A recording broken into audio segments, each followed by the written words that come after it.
Selamat datang di video pembelajaran tentang berbagai sumber energi tak terbarukan. Kita sadar bahwa sumber energi ini jumlahnya semakin terbatas dan banyak sekali dampak negatifnya terhadap lingkungan.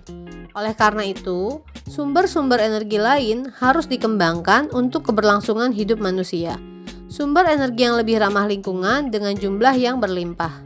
Sumber-sumber energi baru ini kita kenal dengan sumber energi terbarukan atau renewable energy.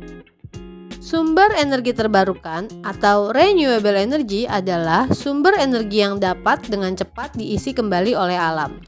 Berikut ini beberapa yang termasuk sumber energi terbarukan, yaitu sumber tenaga air, tenaga angin, tenaga matahari atau surya, tenaga panas bumi atau geotermal, tenaga pasang surut dan gelombang air laut, biofuel yang terdiri dari bioetanol, biogas, dan biomasa.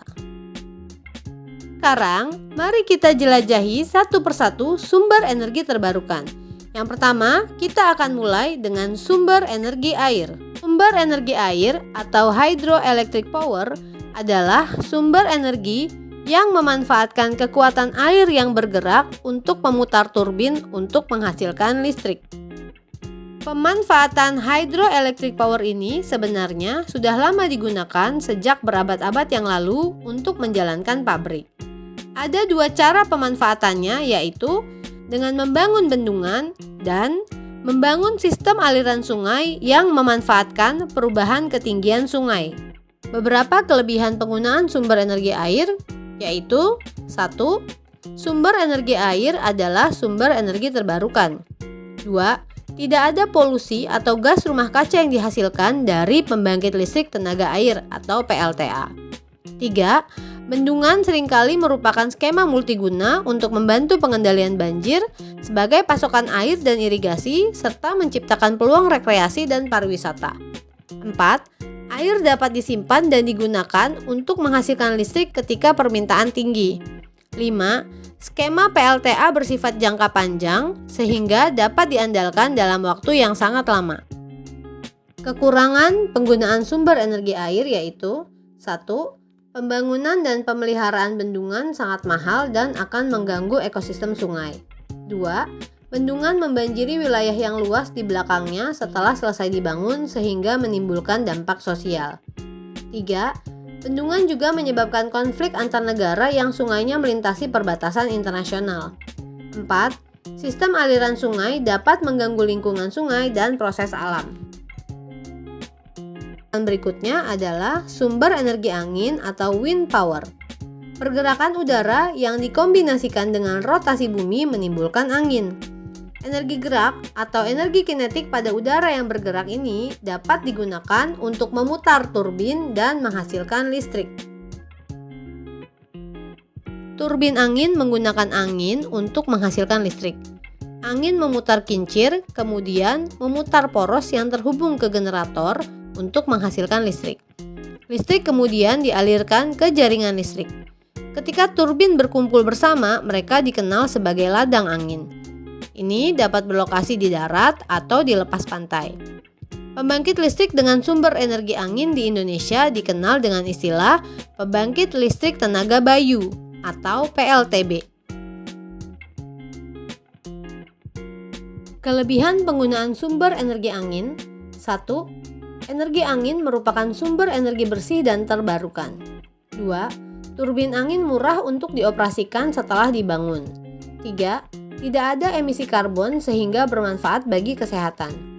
4. Mengurangi ketergantungan pada impor bahan bakar fosil sehingga memberikan lebih banyak keamanan energi untuk masa depan.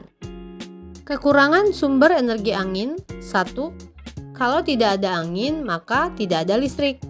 2. Beberapa orang menentang turbin angin jika mereka tinggal di dekatnya. 3. 1 unit listrik yang dihasilkan dari tenaga angin harganya lebih mahal dibandingkan dari bahan bakar fosil. 4. Tempat yang paling berangin adalah tempat terpencil, seperti di puncak bukit atau di lepas pantai, sehingga pemeliharaannya mungkin sulit dilakukan. Sumber energi matahari atau solar energy adalah sumber energi yang berasal dari matahari. Cara menggunakan energi matahari adalah dengan mengumpulkannya secara langsung. Hal ini dapat dilakukan dengan menggunakan cermin atau memfokuskan radiasi ke suatu titik. Setelah kita menciptakan titik panas, energinya dapat digunakan untuk menggerakkan mesin yang dapat melakukan kerja. Alternatif lain adalah dengan cara radiasi matahari dapat diubah langsung menjadi listrik menggunakan sel fotovoltaik pada panel surya. Kelebihan penggunaan sumber energi matahari yaitu 1. Sumber energi terbarukan dan bersih tanpa polusi udara. 2. Mengurangi ketergantungan pada impor energi asing atau sumber energi fosil. 3. Mudah dirawat. 4. Senyap dalam pengoperasiannya dan dapat berskala kecil.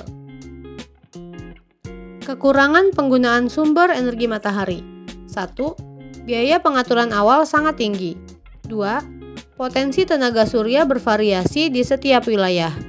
3. Bersifat sementara dan sulit untuk menyimpan energi. 4. Energi matahari tidak dapat menghasilkan listrik secara cepat atau semurah bahan bakar fosil. Sumber energi berikutnya adalah sumber energi panas bumi atau geothermal. Tenaga panas bumi memanfaatkan panas kerak bumi untuk menghasilkan listrik. Tenaga panas bumi dapat ditemukan di beberapa negara, Indonesia salah satunya, yang terletak di perbatasan lempeng konstruktif dan berada pada jalur pegunungan api. Panas ini dapat dimanfaatkan untuk menghasilkan listrik dengan mengobor lubang bor dan memompa air panas bertekanan tinggi ke permukaan dan mengubahnya menjadi uap untuk menggerakkan turbin generator. Kelebihan penggunaan sumber energi panas bumi yaitu 1. Merupakan sumber energi terbarukan yang mengurangi ketergantungan pada bahan bakar fosil dan impor energi. 2. Rendah karbon, sehingga membantu mengurangi emisi karbon dioksida dari pembangkit listrik. 3. Biaya operasionalnya sangat rendah, sehingga menghasilkan listrik yang lebih murah.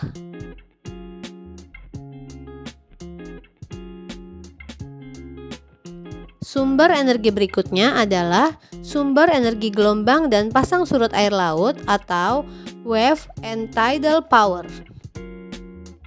Pembangkit listrik dari laut dapat dilakukan dengan memanfaatkan pergerakan gelombang serta air pasang yang masuk dan keluar.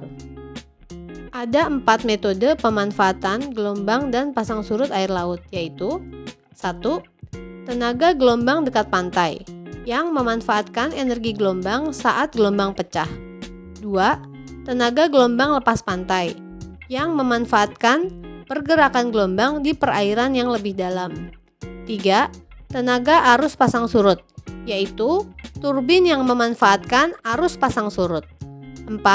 Kekuatan jangkauan pasang surut, yaitu menjebak air pasang di balik bendungan dan melepaskannya untuk menghasilkan listrik. Kelebihan penggunaan wave and tidal power. 1. Keduanya menghasilkan listrik yang bersih dan terbarukan. 2. Di beberapa negara terdapat beberapa lokasi yang cocok untuk menghasilkan listrik tenaga gelombang. 3. Hal ini menciptakan lapangan kerja di industri ramah lingkungan. 4. Tenaga gelombang dan pasang surut sama-sama mengurangi emisi karbon. Sedangkan kekurangan penggunaannya adalah 1. Biaya awal yang tinggi untuk pembangkit listrik pasang surut dan jumlah lokasi yang cocok lebih sedikit dibandingkan pembangkit listrik tenaga gelombang. 2. Energi pasang surut dan energi gelombang dapat mengganggu kehidupan laut. Energi pasang surut sulit untuk diangkut dan bersifat sementara meskipun dapat diprediksi. 3. Energi gelombang bisa sangat terputus-putus. 4. Gelombang laut di lepas pantai dapat mengganggu navigasi laut. 5. Peternakan gelombang dekat pantai mempunyai dampak visual terhadap pantai. Sumber energi terbarukan terakhir yang akan kita jelajahi adalah sumber energi biofuel. Bioetanol adalah bahan tanaman yang telah difermentasi untuk menghasilkan pengganti bensin. Biogas adalah gas yang dihasilkan dari penguraian bahan organik dari tempat pembuangan sampah, limbah pabrik, atau limbah gas. Gas tersebut dapat dibakar di pembangkit listrik tenaga panas. Biomasa dari kayu bakar di pembangkit listrik tenaga panas. Kelebihan menggunakan sumber energi biofuel adalah 1. Murah dan merupakan energi terbarukan. 2. Berasal dari tanaman yang menyerap karbon dioksida saat tumbuh. 3. Biogas dihasilkan dari limbah sehingga biasanya murah. 4. Pembangkit listrik yang menggunakan bahan bakar fosil dapat dengan mudah dirubah menjadi bahan bakar nabati. Kekurangan menggunakan sumber energi biofuel adalah 1.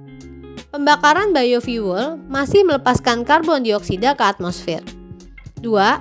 Penggunaan lahan untuk produksi biofuel akan menghilangkan lahan dari produksi pangan sehingga meningkatkan harga pangan.